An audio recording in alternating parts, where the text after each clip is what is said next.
Isa talaga to sa kinainan namin guys na gusto ko talagang balikan at gusto kong i-share sa inyo. Alam niyo naman guys, talagang pag kumain, pag may kinainan ako, sa totoo lang tayo guys, nag-honest review tayo. At pag nasasarapan ako, gusto kong i-share sa inyo para matry nyo din na talagang hindi nyo pagsisisihan guys. Actually, 2 beses na kami bumalik dito. At yun nga guys, sa pagdesisyon na namin, na dito na lang kami kumain ulit guys. Kasi nga talagang sabi ko naman dito, napakasulit talaga siya. As in talaga, nag-start lang sa 549 pesos. As in sulit na guys. Yun na nga guys, on the way na kami dito at talagang ang lakas ng ulan. Sabi ko na nga lang, naging positive side na lang ako. Talagang blessing ito, di ba, pag umuulan at aalis tayo guys. Nauna na sila at ito nga. At talagang nakapasok na din sila guys at talagang ready na sila. Talagang ready na sumabak.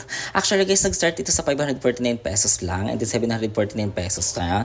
So I think sa akin, para sa akin, no, sulit na sulit talaga dito kasi nga ang pagkakaalam ko is matagal na talaga silang naka-open. Parang original talaga sila sa mga ganitong samgyupsalan. At talaga naman yung beef nila is napaka-authentic talaga at talagang sulit din naman talaga at masarap din talaga. Yun nga, sa lahat ng mga natikman ko, lahat ng mga menu nila is talagang ang sasarap at talagang hindi nyo pagsisisihan. As in talagang sulit na sulit dito guys. Yung reservation namin guys, and then mas maaga kami nakarating, I suggest na magpa-reserve kayo sa page na lang o tatawagan nyo talaga sila kasi nga parang per reservation talaga din, so yun ang priority nila.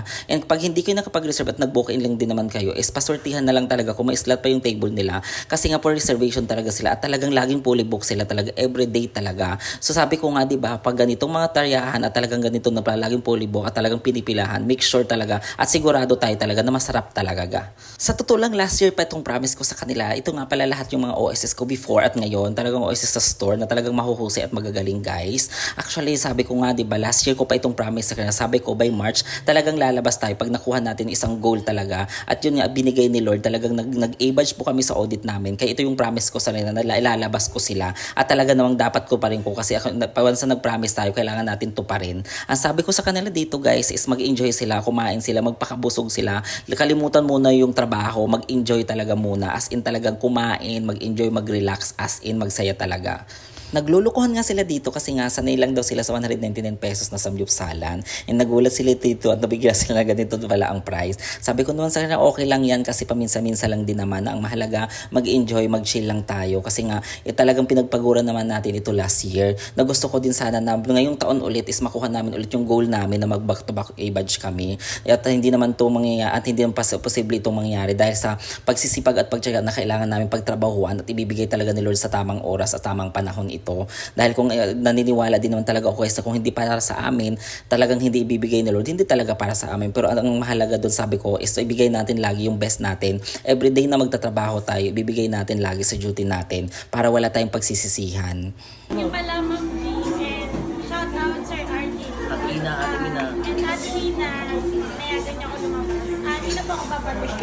At may pag-shoutout pa talaga si Maya. Yan, tawang-tawa ko dito kasi nga pinagtitipan namin siya. Talagang tawang-tawa kami kasi nga dapat hindi siya makakasama. Buti nang nagawa ng paraan.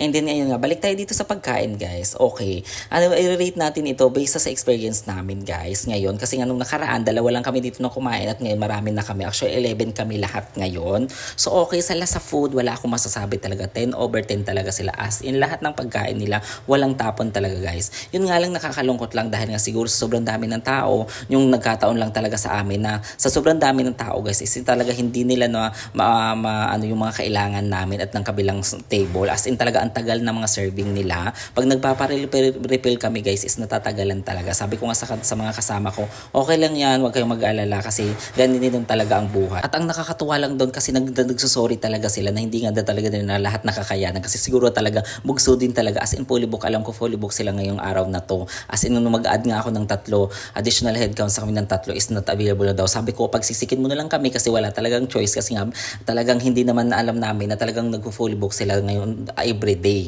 Yung nga kasi alam mo, sabi ko nga diba sa una pa lang, talagang pinipilahan sila at talagang ang dami nagpapaserve dito at talagang binabalikan sila araw-araw dahil nga sa authentic na mga beef nila at ang sarap din talaga ng mga food nila guys.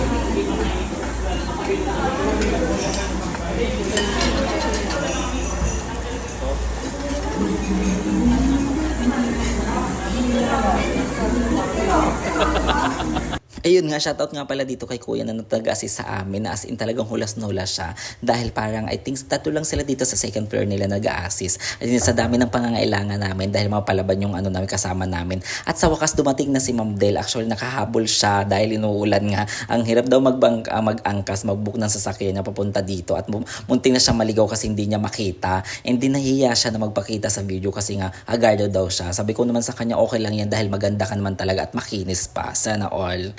Thank you, Ma'am Del. Thank you, Ma'am Del.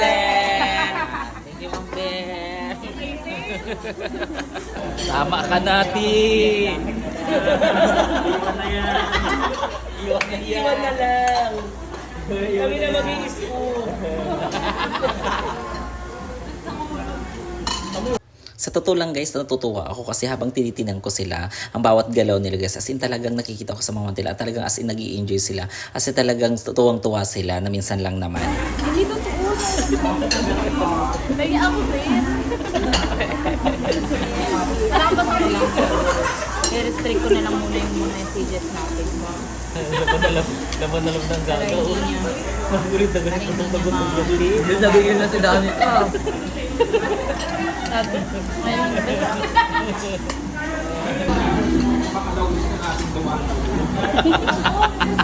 So tayo na ayun ni Ma'am Del pagtingin sa ano. Si Marilyn, hindi ko makita si Marilyn. Asa si Marilyn?